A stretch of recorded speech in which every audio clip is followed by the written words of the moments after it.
கர்த்தருடைய பரிசுத்த நாமத்துக்கு ஸ்தோத்திரம். ஆக்சுவலாக வந்து போன வாரம் யூத் மீட்டிங்காக நான் ஒரு மெசேஜ் ப்ரிப்பேர் பண்ணியிருந்தேன். அப்பா வந்துட்டு நான் அதை பார்த்துட்டேன் பண்ணிவிட்டு அப்பாட்ட காமிச்சேன். இது நல்லா இருக்குது, நீ சர்ச்சில் பேசுறியா அப்படின்னு கேட்டாங்க. இல்லை இது நான் யூத் மீட்டிங்காக தான் ப்ரிப்பேர் பண்ணேன், நீங்களே பேசுங்க அப்படின்னு சொல்லிட்டேன் நான் லாஸ்ட் வீக்கே. பட் ஆனால் எப்பயுமே நான் என்னோட டைரி எல்லாத்தையுமே கரெக்டாக எடுத்துகிட்டு வந்துடுவேன். லாஸ்ட் வீக் பார்த்தா அந்த யூத் மீட்டிங்கான அந்த டைரி நான் எடுத்துகிட்டு வரல. அப்பயும் வந்துட்டு சரி நம்ம தானே ப்ரிப்பேர் பண்ணோம், டைரி இல்லைன்னா என்ன, இதுதான் இன்றைக்கி பேசணும் அப்படின்னு சொல்லிட்டு ஒரு முடிவோடு நான் வந்து எல்லாம் பாட்டெல்லாம் பாடி பேச ஆரம்பிக்கும் போது ஒரு கேள்வியில் ஆரம்பித்தோம். கடைசியில் வந்துட்டு அதுலேருந்து அப்படியே பேச ஆரம்பித்து அந்த டாப்பிக்கே மாறிடுச்சு. நான் எடுத்துகிட்டு வந்த மெசேஜை அன்றைக்கி பேசவே முடியல கடைசியில். அப்போ திரும்ப அப்பா வந்துட்டு இந்த வாரம் அப்போ நீ பேசு அதை அப்படின்னு சொல்லும் போது எனக்கு ஆண்டவர் இந்த சர்ச்சுக்காக கொடுத்துருக்காரு அப்படின்னு எனக்கு தோணுச்சு. மறுபடியும் அதுக்காக நான் உட்காந்து இன்னும் கொஞ்சம் பாயிண்ட்ஸ் எல்லாம் அதுக்காக உட்காந்து ப்ரிப்பேர் பண்ணி படித்து இந்த வீக்கில் அதுக்காக நான் வந்து ஆண்டவர் கொடுத்த அந்த வார்த்தையை தான் நம்ம இன்னைக்கு பார்க்க போகிறோம். வாசிங்க நீதிமொழிகள் 22 அதிகாரம் 6வது வசனம். நீதிமொழிகள் 22:6. பிள்ளையானவன் நடக்க வேண்டிய வழியிலே அவனை நடத்து, அவன் முதிர் வயதிலும் அதை விடாதிருப்பான். ஸோ இது பார்த்தீங்கன்னா முக்கியமாக இன்னைக்கு நம்ம பார்க்க போகிறது எல்லாமே வந்துட்டு பேரண்ட்ஸ்க்கான ஒரு மெசேஜ் அப்படின்னு எடுத்துக்கலாம். நம்ம என்ன இதில் போட்டிருக்கு, பிள்ளையானவன் நடக்க வேண்டிய வழியில் நம்ம என்ன பண்ணணும், அவனை நடத்தணும். என் பிள்ளை எப்படி வேணா தானா வளர்ந்துருவான், தானா நடந்தது எல்லாம் தானா கற்றுப்பான் அப்படின்னு சொல்லி நம்ம என்ன பண்ணக்கூடாது, விடக்கூடாது. இல்லை இன்னைக்கு நம்ம எல்லாம் நம்ம இன்னைக்கு நல்லா இருக்கோம் அப்படின்னா நம்ம பேரண்ட்ஸ் நம்மளை என்ன பண்ணியிருக்காங்க, நல்லா வளர்த்துருக்காங்க. இல்லைன்னு சொல்ல முடியுமா யாராவது? கண்டிப்பாக நமக்கு எல்லாம் நல்லது கெட்டது சொல்லி கொடுத்து ஆண்டவரை அறிகிற அறிவுக்குள்ளாக நம்மளை என்ன பண்ணியிருக்காங்க, சர்ச்சுக்கு கூட்டிகிட்டு வந்து நமக்கு சின்ன வயசுலேருந்து எல்லாம் சொல்லி கொடுத்து நம்மளை அவங்க நடத்துனது நிமித்தமாக தான் இன்னைக்கு நம்ம தேவனுக்கு பயந்து நம்ம என்ன பண்ணுறோம், ஒரு ஜீவியத்தை நம்ம இன்னைக்கு வாழ்ந்துட்டு இருக்கோம். அப்போ அதே மாதிரி நமக்கு அடுத்து இந்த சந்ததி ஆண்டவரை அறிகிற அறிவுக்குள்ளாக வளரணும் அப்படின்னா அதுக்கான ஒரு பெரிய பங்கு யார்கிட்ட இருக்கு, நம்ம கிட்ட இருக்கு. இல்லை ஏன்னா பிள்ளைகளை நம்ம தான் நடத்த முடியும். இல்லை ஏன்னா பிள்ளைங்க நம்ம கூட தான் இருக்காங்க. அப்போ நம்ம இன்னைக்கு பார்த்தது எல்லாமே நம்ம அதை குறித்து தான் நம்ம சங்கீதம் வாசிக்கும் போதும் பாஸ்டர் நமக்கு சொன்னாங்க. இல்லை அப்போ பிள்ளைங்க நல்ல பிள்ளைங்களா வளரணும், உலகத்தில் ஆண்டவருக்கு பிரியமான பிள்ளைங்களா வளரணும் அப்படின்னா அதுக்கான பெரிய பங்கு நம்ம கிட்ட இருக்கு. அதை குறித்து தான் நம்ம இன்னைக்கு பார்க்க போறோம். ஸோ எப்படி பிள்ளைங்களை நம்ம ஆண்டவர் அறிகிற அறிவுக்குள்ளாக வளர்க்கணும், என்னென்னலாம் நம்ம பண்ணணும் அப்படிங்கிறத நம்ம பார்க்க போறோம். ஏசாயால பார்த்தீங்கன்னா 54 அதிகாரம் 13ஆம் வசனத்துல நம்ம வாசிக்கும் போது உன் பிள்ளைகள் கர்த்தரால் போதிக்கப்பட்டிருப்பார்கள், அவர்களுடைய சமாதானம் பெரிதா இருக்கும் அப்படின்னு இருக்கு. அப்ப பிள்ளைகளுடைய சமாதானம் பெருசா இருக்கணும், பிள்ளைங்களுடைய வாழ்க்கை நல்லா இருக்கணும், நம்ம பிள்ளைங்க கர்த்தரால் போதிக்கப்பட்டிருக்கணும் அப்படின்னா அதுக்கு முக்கிய காரணம் என்ன, நம்ம பிள்ளைங்களை என்ன பண்ணணும், நடக்க வேண்டிய வழியில கரெக்டா நடத்தணும். ஏன்னா சங்கீதத்துல 127ஆம் சங்கீதம் 4ஆம் வசனத்துல பிள்ளைகள் வந்து கர்த்தரால் வரும் சுதந்திரம், கர்ப்பத்தின் கனி அவரால் கிடைக்கும் பலன் அப்படின்னு போட்டிருக்கு. ஏன்னா இது நம்மளுடைய பலன் கிடையாது, இது கடவுள் நமக்கு கொடுத்த கிஃப்ட். இல்ல பிள்ளைங்க நமக்கு யாரு, கடவுள் நமக்கு கொடுத்த கிஃப்ட் தான் நம்ம பிள்ளைங்க. அப்ப அந்த கடவுள் நமக்கு கொடுத்துருக்க கிஃப்டை எவ்வளோ அழகா அதை வந்து நம்ம பாதுகாக்கணும், எப்படி அதை நம்ம கரெக்டா நடத்தணும் அப்படிங்கிறது தான் நம்ம இன்னைக்கு பார்க்க போறோம். நிறைய பேரண்ட்ஸ் குறித்து நம்ம இன்னைக்கு பைபிள்ல இருந்து நம்ம நிறைய ரெஃபரன்சஸ் நம்ம பார்க்க போறோம். அவங்க எப்படி அவங்க பிள்ளைங்களை நடத்துனாங்க, அதே மாதிரி யார் யார் பிள்ளைங்களை ஒழுங்கா நடத்தல, பிள்ளைங்களை கண்டுக்காம விட்டுட்டாங்க, அதனால அவங்க பிள்ளைங்க என்ன ஆனாங்க, இது எல்லாத்தையுமே நம்ம இன்னைக்கு பார்க்க போறோம். ஸோ முதல்ல நம்ம பிள்ளைங்களை நடத்துறதுனா என்ன நம்ம வாசிக்கலாம். 1 சாமுவேல் 1 அதிகாரம் 28வது வசனம். ஆகையால் அவன் கர்த்தருக்கென்று கேட்கப்பட்டபடியினால் அவன் உயிரோடு இருக்கும் சகல நாளும் அவனை கர்த்தருக்கே ஒப்பு கொடுக்கிறேன் என்றாள். ஸோ இதை குறித்து நம்ம நிறைய வாட்டி படிச்சிருப்போம்ல. அண்ணால் என்ன பண்றாங்க, அவங்களுக்கு பிள்ளை இல்லாததுனால தேவாலயத்துல போய் அவங்க என்ன பண்றாங்க, கர்த்தரிடத்துல விண்ணப்பம் பண்றாங்க. நீங்க எனக்கு ஒரு ஆண் பிள்ளையை கொடுத்தீங்கன்னா அந்த பிள்ளையை நான் என்ன பண்ணுவேன், உங்களுக்கே கொடுப்பேன் அப்படின்னு சொல்லி விண்ணப்பம் பண்றாங்க. இங்க இருக்க நிறைய பேர் நம்ம என்ன பண்ணிருப்போம், நமக்கு கல்யாணம் ஆனதுக்கு அப்புறம் நீங்க என்ன பண்ணிருப்பீங்க, ஆண்டவரே எனக்கு நீங்க பிள்ளையை கொடுக்கணும், அந்த பிள்ளையை நான் உங்களுக்காக ஒப்பு கொடுப்பேன்னு நம்ம ஜோ பண்ணிருப்போம்ல. அதே மாதிரி அண்ணாவும் என்ன பண்ணிருக்காங்க, பிள்ளையை கொடுப்பேன்னு ஜோ பண்ணாங்க. ஜோ பண்ணதோட பிள்ளையை கொடுத்ததும் அதை மறந்துட்டாங்களா, அவங்க பொறுத்தனை என்ன பண்ணாங்க, மறுபடியும் அவங்க என்ன பண்றாங்க, நிறைவேற்றுறாங்கல்ல. அந்த பிள்ளை வளர்ந்து பால் மறந்த பிறகு அவங்க என்ன பண்றாங்க, அந்த பிள்ளையை திரும்ப கொண்டு வந்து இந்த பிள்ளையை கர்த்தருக்கென்று நான் கேட்டபடியினால் அவன் உயிரோடு இருக்கிற நாளெல்லாம் நான் அவனை யாருக்கே ஒப்பு கொடுப்பேன், கர்த்தருக்கே ஒப்பு கொடுப்பேன் அப்படின்னு சொல்லி இருக்கும். அதுக்கு பின்பாக பாருங்க, அவன் அங்கே கர்த்தரை பணிந்து கொண்டான். அப்ப அந்த பிள்ளைய சின்ன வயசுல அவங்க திரும்ப ஒரு குழந்தைய அவங்க வளர்க்கும் போதுல இருந்தே என்ன அவங்க அந்த பிள்ளைக்கு சொல்லி கொடுத்து வளர்த்துருக்காங்க, ஆண்டவரை பத்தி சொல்லி கொடுத்து வளர்த்துருக்காங்கல்ல. இல்லைன்னா அந்த குழந்தை அப்படி போட்டிருக்குமா, என்ன போட்டிருக்கு, அவன் கர்த்தரை பணிந்து கொண்டான்னு போடல, அங்க என்ன போட்டிருக்கு, அவன் கர்த்தரை பணிந்து கொண்டான். அப்ப அந்த சின்ன குழந்தைய கொண்டு வந்து அவங்க என்ன பண்றாங்க, பால் மறந்த பின்பாக 1 வயசு இருக்கலாம், இல்ல 2-3 வயசு இருக்கலாம், அந்த சின்ன வயசுலயே கொண்டு வந்து சபையில விட்டுறாங்க.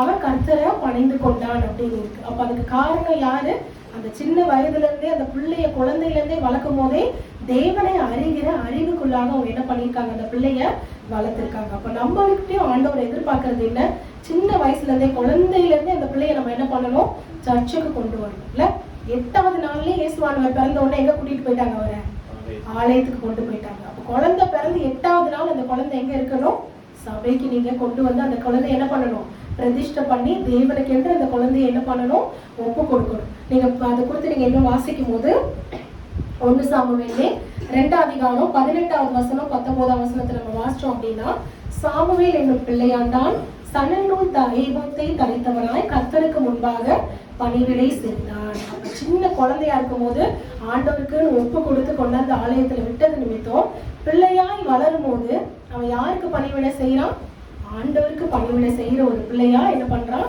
வளர்றான். ஒவ்வொரு வருஷமும் அண்ணால் என்ன பண்றாங்க, அவனுக்காக அவங்க என்ன பண்றாங்களா, ஒரு சட்டையை ரெடி பண்ணி அவங்க என்ன பண்றாங்க, எடுத்துட்டு வந்து ஆலயத்துல அவனுக்கு கொடுத்து அவனோடு கூட இருந்து அவனுக்கு தேவையான நல்ல புத்தி மதியிலாம் அவனுக்கு சொல்லிட்டு அவனோடு கூட இருந்துட்டு அதுக்கப்புறம் என்ன பண்ணுவாங்க, அவங்க கண்டிப்பா கடந்து போயிருப்பாங்கல்ல. அப்ப அந்த சின்ன வயசுல இருந்தே அவங்க என்ன பண்றாங்க, கரெக்டா அந்த பிள்ளைய எப்படி வளர்க்கணுமோ அதை தேவனுக்கென்று தேவனை அறிகிற அறிவுக்குள்ளாக அந்த பிள்ளைய என்ன பண்ணியிருக்காங்க, வளர்த்திருக்காங்க.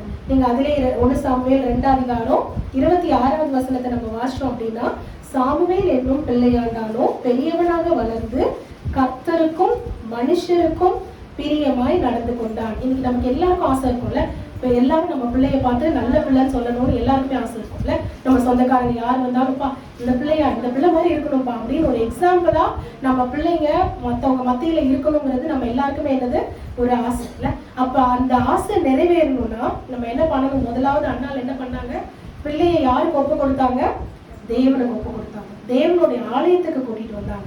அடுத்து தேவனை பத்தி அந்த பிள்ளைக்கு என்ன பண்ணாங்க, போதிச்சாங்க. இதெல்லாம் பண்ணாதான் அந்த பிள்ளை கர்த்தருக்கு பணிவிடை செய்தான். பிற்பாடு வளர்ந்து பெரியவனாக நடந்து என்ன பண்ணானா, கர்த்தருக்கும் அவன் பிரியமா இருந்தான், மனுஷருக்கும் அவன் பிரியமா இருந்தான். அப்ப 4 பேர் நம்ம பிள்ளைய நல்ல பிள்ளை நம்ம சொல்லணும், எல்லாருக்கும் பிரியமான அந்த பிள்ளையா அவன் இருக்கணும்னா முதல் குவாலிட்டி என்ன, நம்ம ஆஸ் அ பேரண்டா நம்ம என்ன பண்ணணும், அந்த பிள்ளைங்களுக்கு யாரை பத்தி நம்ம சொல்லணும், தேவனை பத்தி கண்டிப்பா நம்ம சொல்லணும். ஏன்னா பிள்ளைங்க ஒரு வாரத்துல ஒரு நாள் தான் எங்க வருவாங்க, சர்ச்சுக்கு வராங்க. அப்படித்தானே, அந்த ஒரு வாரம் கேட்கிற அந்த வாரத்துல ஒரு நாள் கேட்கிற அந்த வசனம் அந்த பிள்ளைங்களுக்கு போதுமா, கண்டிப்பா பத்தாது. பிள்ளைங்க எத்தனை நாள் ஸ்கூலுக்கு போறாங்க, 5 நாளோ 6 நாள் கண்டிப்பா ஸ்கூலுக்கு போறாங்கல்ல. அப்ப ஸ்கூல்ல டெய்லி அவங்களுக்கு சொல்லி கொடுக்குறாங்க அதை பத்தி, அப்படிதானே. அந்த எஜுகேஷன்ங்கிறது அவங்களுக்கு டெய்லி கொடுக்கப்படுது. அதனாலதான் அவங்க என்ன பண்றாங்க, டெய்லி அதை கேட்டு வளர்றதுனாலதான் அதுல தேடி அவங்க என்ன பண்றாங்க, அதை பத்தி நிறைய தெரிஞ்சுக்கிறாங்க.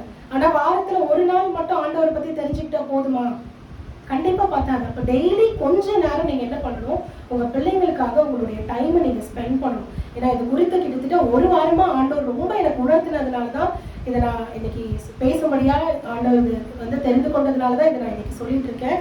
ஸோ நீங்க நம்ம கிட்ட ஆண்டவர் கொடுத்த முக்கியமான பொறுப்பு என்ன, கண்டிப்பா நம்ம பிள்ளைங்களுக்கு நம்ம என்ன பண்ணணும், அடுத்த ஜெனரேஷனுக்கு நம்ம என்ன பண்ணணும், ஆண்டவரை பத்தி நம்ம கண்டிப்பா போதிக்கணும். ஏன்னா நம்ம வளர்ந்த காலகட்டம் வேற, இப்ப அவங்க வளர்கிற காலகட்டம் வேற இல்ல. எவ்வளவு மோசமா உலகம் இருக்குன்னு நம்ம பாக்குறோம். நமக்கு அவ்வளவு எக்ஸ்போஷர் கிடையாது, இவ்வளவு போன்ஸ் கிடையாது, எதுவுமே தெரியாம நம்ம வளர்ந்த. உண்மையே சொல்ல போனா நம்ம அம்மா அப்பா என்ன சொல்லி தராங்களோ அது மட்டும் தான் நமக்கு தெரியும். ஆனா இப்ப இருக்க ஜெனரேஷன் எதுவுமே நம்ம சொல்லி தர தேவையில்லைல்ல, எல்லாமே நமக்கு முன்னாடி அவங்களுக்கு தெரியுது ஈஸியா. அப்ப எல்லாமே பாவமா இருக்கட்டும் எதுவா இருக்கட்டும் எல்லாமே அவங்களுக்கு ஈஸி ஆக்சஸா இருக்கு.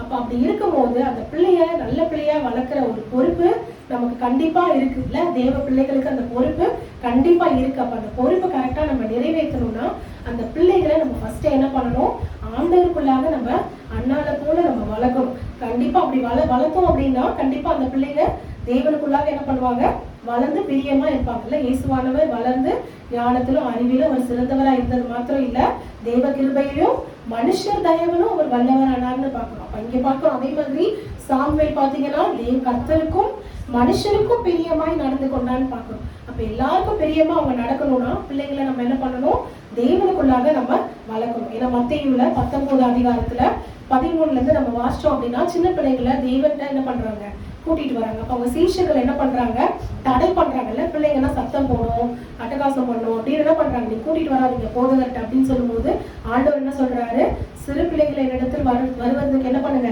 இடம் கொடுங்கள், தடை பண்ணாதிருங்கள், பரலோக ராஜ்யம் அவர்களுடையது அப்படின்னு சொல்றாரு. அப்போ ஆண்டவர் கிட்ட நம்ம என்ன பண்ணணும், கண்டிப்பா பிள்ளைங்களை நம்ம ஆண்டவர் கிட்ட கூட்டிட்டு வரணும். இது குறித்து நம்ம ஒரு சின்ன சம்பவத்தை நம்ம பார்க்கும்போது, மத்தேயுல 20 அதிகாரம் எடுத்துக்கிட்டீங்கன்னா 20வது அதிகாரம் 20ஆம் வசனத்துல நம்ம பார்த்தோம்னா, செபதேயுவின் குமாரன், அதாவது யாக்கோபு யோவான் அவர்களுடைய தாய் வந்து ஆண்டவர் கிட்ட என்ன பண்றாங்க, ஒரு விண்ணப்பம் பண்றாங்க. அவர் வந்து ஆண்டவர் கேட்கிறாரு, உனக்கு என்ன வேணும் அப்படின்னு கேட்கும்போது அவங்க என்ன சொல்றாங்க, ஆண்டவரே உங்களுடைய ராஜ்யத்துல என் குமாரர் 2 பேர் என்ன பண்ணணுமா, ஒருத்தர் உங்களுடைய வலது பாரிசத்திலையும் ஒருத்தர் உங்களுடைய இடது பாரிசத்திலையும் இருக்கணும் அப்படின்னு சொல்லிட்டு கேட்கிறாங்க. அவங்க கேட்கறது கரெக்டா தப்பா இதெல்லாம் நம்ம இப்ப ஜட்ஜ் பண்ண போறது இல்லை.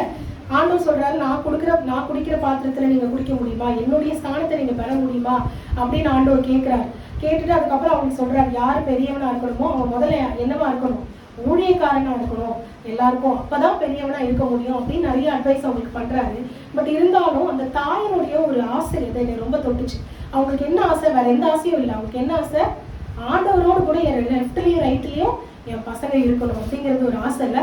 அப்ப அதே மாதிரிதான் நம்மளுக்கு என்ன ஆசை இருக்கணும், என் பசங்க எங்க இருக்கணும், ஆண்டவரோடு கூட இருக்கணும், ஆண்டவர் பக்கத்துல என் பசங்க இருக்கணும், ஆண்டவரோடு கூட அவங்க வளரணும் அப்படிங்கிறது நமக்கு என்னவா இருக்கணும், கண்டிப்பா நமக்கு ஒரு ஆசையா இருக்கணும். அப்படி இருக்கும்போது கர்த்தர் என்ன பண்ணுவார், கண்டிப்பா அதை நிறைவேற்றுவார். இப்போ நம்ம அண்ணால குறித்து பார்த்தோம், எப்படி அவங்க தேவனை அறிகிற அறிவுக்குள்ளாக சாமுவேலை வளர்த்தாங்க அப்படின்னு சொல்லிட்டு. இப்போ அதுலயே நம்ம ஒரு பேட் எக்ஸாம்பிள் நம்ம பார்க்க போறோம். நீங்க பாத்தீங்கன்னா அதே 1 சாமுவேல்ல 2 அதிகாரம் 12ஆம் வசனத்தை நம்ம வாசிச்சோம் அப்படின்னா, 1 சாமுவேல் 2 அதிகாரம் 12ஆம் வசனம், ஏலியின் குமாரர் பேலியாலின் மக்களாயிருந்தார்கள், அவர்கள் கர்த்தரை அறியவில்லை. எவ்வளவு பெரிய ஒரு கஷ்டம் இல்ல. ஏன்னா ஏலிங்கிறவர் யாரு, அந்த ஆலயத்துல இருக்கிற ஒரு தீர்க்கதரிசி, ஒரு ஆசாரியர், தேவனுடைய ஊழியக்காரர். அண்ணாளுங்கிறவங்க யாரு, சாதாரணமா ஆலயத்துக்கு வருஷத்துக்கு ஒரு வாட்டி வந்து தொழுது கொண்டு போகிறவங்க இல்ல. அப்ப அண்ணால் அவங்க பிள்ளைய ஆண்டவர் அறிகிற அறிவுக்குள்ளாக வளர்த்தாங்க. ஆனா ஏலியுடைய பிள்ளைகள் தேவனை அறியலை அப்படின்னு போட்டு. அப்போ சுவிசேஷத்தை பிள்ளைங்களுக்கு அறிவிக்கிறது, ஆண்டவரை அறிகிற அறிவுக்குள்ளாக பிள்ளைங்களை வளர்க்கறது எவ்வளவு முக்கியம் பாத்தீங்களா. அப்ப ஏலியினுடைய பிள்ளைகள் பாத்தீங்கன்னா ஓப்னிங் பெனகாஸ் அந்த ஆலயத்துல அவ்வளவு ஆண்டவருக்கு விரோதமான அருவருப்புகளை செஞ்சாங்க அப்படின்றத பாக்குறோம். அந்த பலிகளை எடுத்துட்டு வரும்போது அதை வந்து இவங்க வந்து சாப்பிடுறதா இருக்கட்டும், ஆண்டவருக்கு பிடிக்காத காரியங்கள்ல அந்த ஸ்திரீகளோடு கூட ஈடுபடுகிறதா இருக்கட்டும், இந்த மாதிரி மோசமான பாவத்துல அவங்க என்ன பண்றாங்க, ஈடுபடுறதுனால தேவனுடைய கோபம் அவர்களுக்கு விரோதமா இருக்கிறத நம்ம பாக்குறோம். அதே 1 சாமுவேல் 2 அதிகாரம் 29ஆம் வசனத்தை நம்ம வாசிச்சோம் அப்படின்னா, என் வாசஸ்தலத்திலே செலுத்தும்படி நான் கட்டளையிட்ட என் பலிகளையும் என் காணிக்கையையும் நீங்கள் உதைப்பானேன், என் ஜனமாக இஸ்ரவேலின் காணிக்கைகளை எல்லாம் பிரதானமானவைகளை கொண்டு உங்களை கொழுக்க பண்ணும்படிக்கு. அங்க கடைசி அந்த வசனத்தை நம்ம வாசிச்சோம் அப்படின்னா என்ன போட்டிருக்கு, நீ என்னை பார்க்கிலும் உன் குமாரரை மதிப்பாடு. அப்ப ஏலி பண்ண ஒரு பெரிய தப்பு என்னங்க, ஆண்டவரை பார்க்கலும் யாருக்கு முக்கியத்துவம் கொடுத்துட்டாரு அவர், அங்க பிள்ளைங்களுக்கு. இன்னைக்கு நம்ம பிள்ளைங்களை எல்லாம் நம்ம ரொம்ப செல்லமா வளர்க்கிறோம், எல்லாமே ஓகே. பட் ஆனா யாரு முதன்மையா இருக்கணும், நமக்கு ஆண்டவர். அண்ணாளுக்கு யாரு முதன்மையா இருக்கா தெரியும், அண்ணாளுக்கு பிள்ளை இல்லை. பிள்ளை இல்லாம எத்தனை வருஷமா அவளை வந்து நிந்துட்டாங்கல்ல. அவங்க அவ்வளவு நிந்தனையின் மத்தியில அந்த பிள்ளைய தேவன் கொடுக்குறாரு. ஆனா தேவன் கொடுத்த உடனே அந்த பிள்ளைய முதன்மையா நினைச்சாங்களா அண்ணால? இல்ல. யார முதன்மையா நினைச்சாங்க, ஆண்டவரை முதன்மையா நினைச்சதுனாலதான் அத்தனை வருஷம் கழிச்சு கொடுத்த பிள்ளைய ஆண்டவருக்காக கொடுக்க முடிஞ்சது. நம்மளால இன்னைக்கு முடியுமா? கண்டிப்பா முடியாதுல்ல. அப்ப அப்பேற்பட்ட ஒரு நிலைமை அண்ணா வந்து கொடுக்குறாங்க அப்படின்னா இப்ப தேவன் மேல எவ்வளவு ஒரு அன்பு அவங்களுக்கு இருந்திருக்கணும்ல. ஆனா ஏலி பாத்தீங்கன்னா ஆண்டவரை பார்க்கல யாரு அதிகமா மதிச்சாரா, பிள்ளைகளை அதிகமா மதிச்சதுனால பிள்ளைகளுக்கு செல்லம் கொடுத்து அவங்களுடைய தப்ப கண்டிக்காதது நிமித்தமாக தேவனுடைய கோபம் யாருக்கு விரோதமா இருந்தது, ஏலியுடைய குமாரருக்கு விரோதமா இருந்தது. ஆண்டவர் சொல்றாரு, இதுக்கப்புறம் கண்டிப்பா உன் சந்ததியில, ஆண்டவர் முன்னாடி சொல்றாரு, சந்ததி சந்ததியா நீங்க எனக்கு ஆசாரிய ஊழியம் செய்வீங்கன்னு சொன்னதை இந்த பிள்ளைங்க ஒழுங்கா இல்லாதது நிமித்தம் ஆண்டவர் என்ன பண்றாரு, அதை மாற்றுகிறத நம்ம பார்க்கணும். 30ஆம் வசனத்துல இருந்து நம்ம அப்படியே வாசிச்சோம்னா, ஆகையால் இஸ்ரவேலின் தேவனாகிய கர்த்தர் சொல்லுகிறதாவது, உன் வீட்டாரும் உன் பிதாவின் வீட்டாரும் என்றைக்கும் என் சன்னதியில் நடந்து கொள்வார்கள் என்று நான் நிச்சயமாய் சொல்லி இருந்தும் இனி அது எனக்கு தூரமாய் இருப்பதாக. ஏன்னா என்னை கனம் பண்ணுகிறேன், நான் கனம் பண்ணுவேன், என்னை அசட்டை பண்ணுகிறவர்கள் கனஈனப்படுவார்கள். அப்ப தேவனை நம்ம கனம் பண்ணாதான் ஆண்டவர் என்ன பண்ணுவாரு, நம்மளையும் நம்ம பிள்ளைங்களையும் என்ன பண்ணுவாரு, கனம் பண்ணுவார். நம்ம தேவனை கனம் பண்ணாம பிள்ளைய கனம் பண்ணாலோ இல்ல மற்ற காரியங்களுக்கு நம்ம முக்கியத்துவம் கொடுத்தாலோ நம்ம யாரும் அசட்டை பண்ற மாதிரி தேவனை அசட்டை பண்ற மாதிரி. அப்ப தேவனை நம்ம அசட்டை பண்ணோம்னா நம்ம என்ன பண்ணப்படுவோம், கனஈனம் பண்ணப்படுவோம் அப்படின்னு நம்ம பார்க்கணும். அப்போ ஏலியை போல நம்ம என்ன பண்ணக்கூடாது, யாரை கனம் பண்ணணும், தேவனை கனம் பண்ணணும். முக்கியமா பிள்ளைங்களை தேவனை அறிகிற அறிவுக்குள்ளாக வளர்க்கணும். ஏன்னா பாத்தீங்கன்னா சாமுவேல் அங்க தேவனுடைய சன்னதியில வளர்க்கப்படும் போது ஆண்டவர் என்ன பண்றாரு, சாமுவேல தீர்க்கதரிசி ஆசீர்வதித்து உயர்த்துறாரு. நிறைய காரியங்களை குறித்து என்ன பண்றாரு, ஆண்டவர் சாமுவேலுக்கு வெளிப்படுத்துறாரு. அதே 1 சாமுவேல் 3 அதிகாரத்துல 12ஆம் வசனத்துல நம்ம வாசிக்கும் போது ஏலியின் குடும்பத்துக்கு விரோதமா என்ன பண்ண போறேன் அப்படிங்கிறதையும் யாருக்கு தான் ஆண்டவர் வெளிப்படுத்துறாரு, சாமுவேலுக்கு தான் வெளிப்படுத்துறாரு. இல்ல அந்த தீர்க்க தரிசனத்தையும் சாமுவேலுக்கு தான் வெளிப்படுத்துறாரு. அப்போ நம்ம பிள்ளைகளை தேவனுக்கு என்று நம்ம ஒப்பு கொடுக்கும் போது அந்த பிள்ளைங்களை தேவன் என்ன பண்ணுவார், கண்டிப்பா ஆசீர்வதிச்சு என்ன பண்ணுவாரு, சாமுவேலை போல உயர்த்துவார். ஆனா அதே நம்ம பிள்ளைங்களுக்கு தேவனை அறிகிற அறிவுக்குள்ளாக நம்ம நடத்தல. நம்ம சில நேரம் நினைக்கலாம், இது அவ்வளவு இம்பார்ட்டன்ட் இல்ல, நான் என் பிள்ளைக்கு நல்ல எஜுகேஷன் கொடுக்குறேன், நல்ல ஸ்கூல்ஸ்ல நான் சேர்த்து விடுறேன், அவங்க நல்லா படிச்சு நாளைக்கு பெரிய இடத்துல இருப்பாங்க அப்படின்னு நம்ம நினைக்கலாம். அது எந்த அளவுக்கு இம்பார்ட்டன்ட்டோ அதை விட அதிகமா எது இம்பார்ட்டன்ட்டு, ஆண்டவரை அறிகிற அறிவுக்குள்ளாக பிள்ளையை நடத்துறது, நீங்க நல்ல ஸ்கூல்ல பிள்ளையை சேர்க்கறத விட இம்பார்ட்டன்ட். ஏன்னா அந்த பிள்ளை அப்பதான் தேவனுக்குள்ளாக வளரும்ல. அப்பதான் தேவனுக்குள்ளாக வளரும் போதுதான் இந்த உலகத்தின் பாவ காரியங்கள் தொடாது இருக்கும், இந்த உலகத்தின் மற்ற காரியங்கள் அந்த பிள்ளையை அணுகாம இருக்கும். அந்த பிள்ளை நாளுக்கு நாள் உயர்த்தப்பட்டு நாளைக்கு ஒரு நல்ல நிலைமையில இருக்க முடியும். ஸோ அப்ப நம்ம தேவனை அறிகிற அறிவுக்குள்ளாக முதல்ல என்ன பண்ணணும், பிள்ளைங்களை நம்ம வளர்த்தணும். அடுத்து 2வது நம்ம வாசிக்கும் போது உபாகமம் 6ஆம் அதிகாரம் 6ஆம் வசனம். இன்று நான் உனக்கு கட்டளையிடுகிற இந்த வார்த்தைகள் உன் இருதயத்தில் இருக்க கடவது. நீ அவைகளை உன் பிள்ளைகளுக்கு கருத்தாய் போதித்து நீ உன் வீட்டில் உட்கார்ந்திருக்கிற போதும், வழியில் நடக்கிற போதும், படுத்துக் கொள்ளுகிற போதும், எழுந்திருக்கிற போதும் அவைகளை குறித்து பேசி. நீங்க இங்க என்ன போட்டிருக்கு, நான் உனக்கு கட்டளையிடுகிற இந்த வார்த்தையெல்லாம் எங்க இருக்கணும், முதல்ல உன் இருதயத்துல இருக்கணும். உன் இருதயத்துல மட்டும் இருந்தா பத்தாது, அடுத்து நீ என்ன பண்ணணுமா, அதை உன் பிள்ளைகளுக்கு என்ன போட்டிருக்கு, கருத்தாய் போதித்து. அப்போ உங்க பிள்ளைங்களுக்கு வேற யாரும் போதிக்க மாட்டாங்க, யார் தான் போதிக்கணும், நீங்க தான் உங்க பிள்ளைங்களுக்கு போதிக்கணும். கருத்தாய் போதித்து எப்பெல்லாம் நீங்க பேசணுமோ அதை குறித்து உங்க பிள்ளைங்கள்ட்ட வீட்டுல உட்கார்ந்து இருக்கும் போது, வழியில நடக்கும் போது, படுத்து கொள்ளும் போது, எழுந்திருக்கும் போது அவைகளை குறித்து பேசு. இப்போ நம்ம நிறைய நேரம் நம்ம பிள்ளைங்கள்ட்ட இன்னைக்கு பேசுறதே இல்லைல்ல. நிறையவே இப்போ நம்ம 2 பேரும் இப்போ ஃபேமிலியில ஒர்க் பண்றாங்க அப்படின்னா 2 பேரும் என்ன பண்ணிட்டே இருக்கோம், ஓடிக்கிட்டே இருக்கோம்ல. நம்ம காலையில எழுந்திரிச்சு அதை பண்ணி இதை பண்ணி எல்லாம் ரெடி பண்ணி வச்சுட்டு வேலைக்கு ஓடிட்டு திரும்ப வந்து நைட்டு சாப்பிட்டு படுத்து தூங்கிடுவோம். அப்படி நம்ம நாள் முடிஞ்சிருக்கு. ஸோ அப்படி இல்லாம நம்ம என்ன பண்ணணும், நம்ம பிள்ளைங்களோட உட்கார்ந்து பேசணும். முதல்ல ஒரு கான்வர்சேஷன் கண்டிப்பா டெய்லி இருக்கணும் பிள்ளைங்களோட. ஸோ அதனாலதான் பாஸ்டர் சொல்லும்போது சொன்னாங்கல்ல, உன் பிள்ளைகள் உன் பந்தையை சுற்றிலும் ஒளிவ மர கண்டுகள் போல் இருப்பார்கள்னா எல்லாரும் ஒன்னா உட்கார்ந்து இருக்கீங்களா முதல்ல குடும்பத்துல, அட்லீஸ்ட் ஒரு மீல் ஆச்சும் ஒரு வேலையாச்சும் நம்ம என்ன பண்ணணுமா, குடும்பத்தோட உட்கார்ந்து நம்ம என்ன பண்ணுவோம், சாப்பிடுவோம். குடும்பத்தோட உட்கார்ந்து சாப்பிடும் போது நம்ம என்ன பண்ணுவோம், கண்டிப்பா ஒருத்தர் நம்ம என்ன பண்ணுவோம், பேசுவோம்ல. இங்க எப்படி போச்சு, ஒரு நாள் எப்படி போச்சு, பசங்கள்கிட்ட ஸ்கூல் எப்படி போச்சு, இதெல்லாம் நம்ம கேட்டு பேசுற மாதிரியே எதை குறிச்சும் நம்ம பேசணுமா, ஆண்டவருடைய கற்பனைகளை குறித்து நம்ம என்ன பண்ணணும், பிள்ளைங்கள்ட்ட கண்டிப்பா நம்ம பேசணும். எனக்கு இன்னும் நல்லா ஞாபகம் இருக்கு, சின்ன வயசுல பாத்தீங்கன்னா எப்பவுமே எங்க அம்மா ஏதாவது ஒரு பைபிள் ஸ்டோரி சொல்லிதான் எங்களை தூங்கவே வைப்பாங்க. நாங்க என்ன பண்ணுவோம், நல்லா பைபிள் ஸ்டோரி எல்லாம் கேட்டுட்டு நல்லா எங்க அம்மா ஸ்டோரி சொல்லி முடிச்சுட்டு அவங்க தூங்கிடுவாங்க. நானும் பிளஸ்லயும் வெயிட் பண்ணிட்டே இருப்போம். நல்ல கதையெல்லாம் முடிஞ்ச பிறகு எங்க அம்மா தூங்கின பிறகு ஏச்சு நாங்க வெளியே விளையாட முடியும்.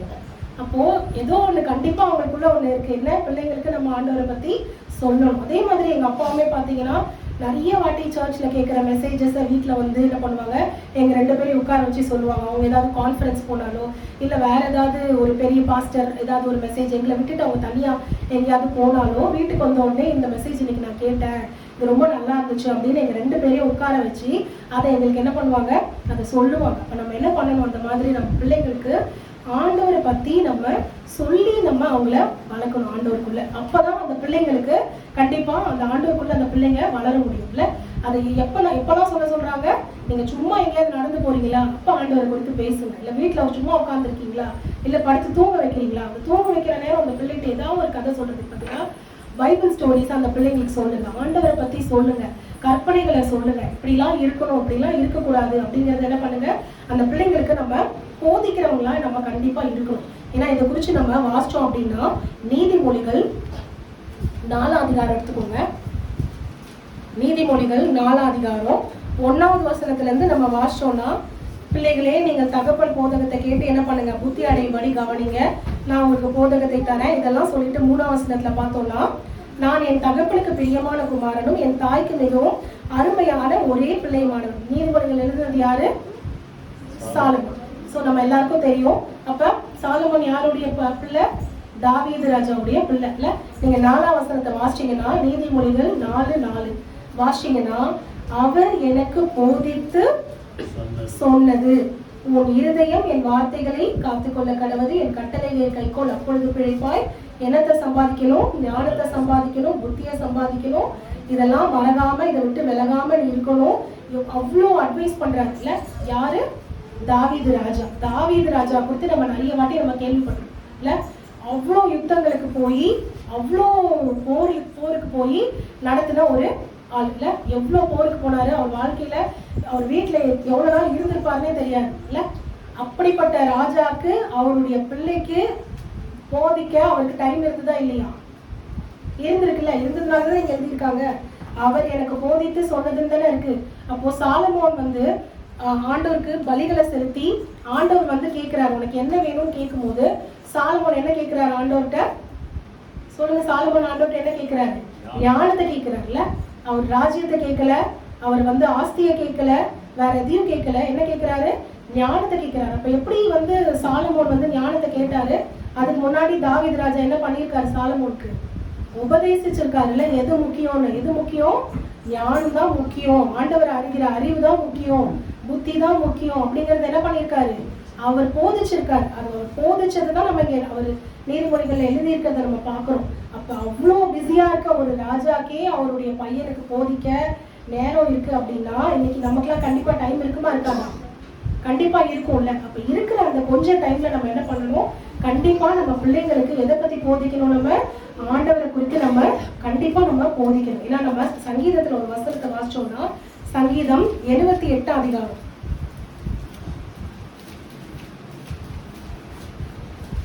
சங்கீதம் 78:4 இருந்து நம்ம வாசிச்சோம்னா, பின்வரும் சந்ததியான பிள்ளைகளுக்கு நாங்கள் அவைகளை மறைக்காமல் கர்த்தரின் துதிகளையும் அவருடைய பலத்தையும் அவர் செய்த அவருடைய அதிசயங்களையும் விவரிப்போம்.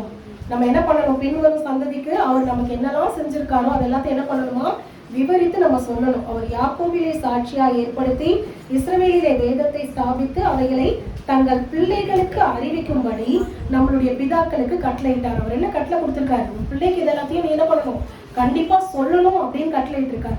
இனி பிறக்க போகும் பிள்ளைகளாகிய பின் சந்ததியார் அதை அறிந்து கொண்டு அவர்கள் எழும்பி தங்கள் பிள்ளைகளுக்கு அவைகளை சொல்லும்படிக்கு தேவன் மேல் அவர்கள் தங்கள் நம்பிக்கையை வைத்து தேவனுடைய செயல்களை மறவாமல் அவர் கற்பனைகளை கை கொள்ளும்படிக்கும் இதெல்லாம் நம்ம என்ன பண்ணணுமா? நம்ம பிள்ளைகளுக்கு நம்ம சொல்லணும். நம்ம பிள்ளைங்களுக்கு நம்ம சொன்னாதான் அடுத்து வர சந்ததிக்கு அவங்க பிள்ளைங்களுக்கு அவங்க என்ன பண்ணுவாங்க? சொல்லுவாங்க. இன்னைக்கு நம்ம அப்பா அம்மா நமக்கு எல்லாருக்கும் சொல்லி நம்மளை வளர்த்து நம்மள சர்ச்ல இன்னைக்கு நிறுத்தியிருக்காங்க. இன்னைக்கு நம்ம சொல்லலைன்னா நாளைக்கு நமக்கு அப்புறம் வர சந்ததி எப்படி இருக்கும்? தேவனை அறியாத சந்ததியா இருக்கும். அப்ப அது நமக்கு உடன்பாடு இல்லைல்ல. நமக்கு அடுத்து வர சந்ததி எப்படி இருக்கணும்?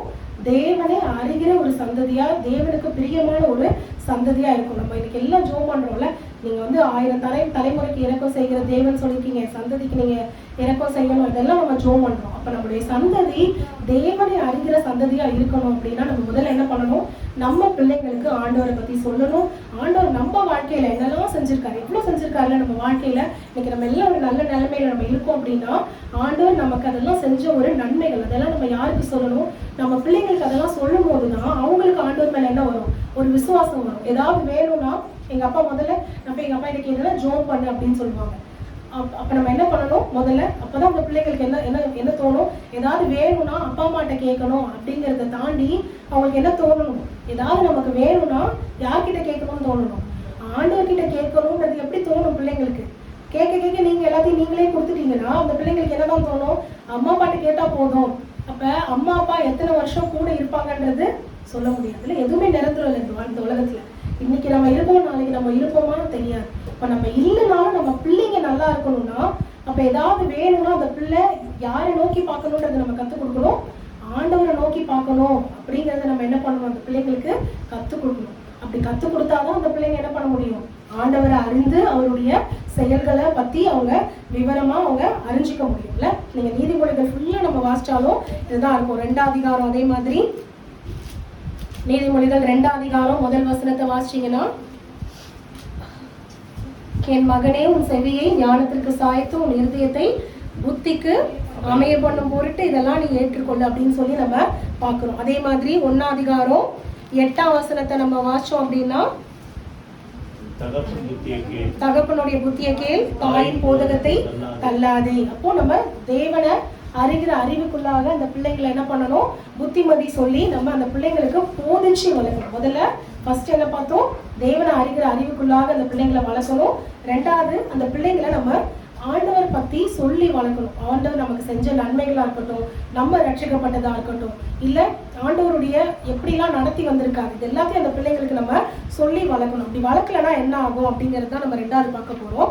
இதுலயே 2 ராஜாக்கள் 21ஆம் அதிகாரத்துல நம்ம வாசிச்சோம் அப்படின்னா, நம்ம எல்லாருமே யாரு குறித்து அதிகமா வாசிச்சிருப்போம்? எசேக்கியா ராஜாவை குறித்து நம்ம அதிகமா வாசிச்சிருப்போம்ல. 2 ராஜாக்கள் 21:1-6 பாத்தீங்கன்னா, 3ஆம் வசனத்தை வாசிக்கிறேன் நானு. தன் தகப்பனாகிய எசேக்கியா இடித்து போட்ட மேடைகளை திரும்பவும் கட்டி பாகாலுக்கு பலிபீடங்களை எடுப்பித்து, இதெல்லாம் யாரு? எசேக்கியாவோட பிள்ளை மனாசே. நீங்க அதே 1 ராஜாக்கள்ல 18ஆம் அதிகாரத்தை நீங்க வாசிச்சீங்கன்னா 18:3 வாசிங்க. 1 ராஜாக்கள் தாவீது செய்தபடியெல்லாம் கர்த்தரின் பார்வைக்கு செம்மையானதை செய்தார். 18:3 எசேக்கியா எப்படி இருந்தாராம்? தன் தகப்பனாகிய தாவீது செஞ்சதெல்லாம் அது மாதிரி தன்னுடைய கர்த்தரின் பார்வைக்கு எப்படி செஞ்சாராம்? செம்மையானதை செஞ்சார். நீங்க பாத்தீங்கன்னா மேடைகளை அகற்றி அந்த சிலை விக்கிரக தோப்பு எல்லாத்தையும் என்ன பண்றான்? அவர் போட்டு எல்லாத்தையும் என்ன பண்றாரு?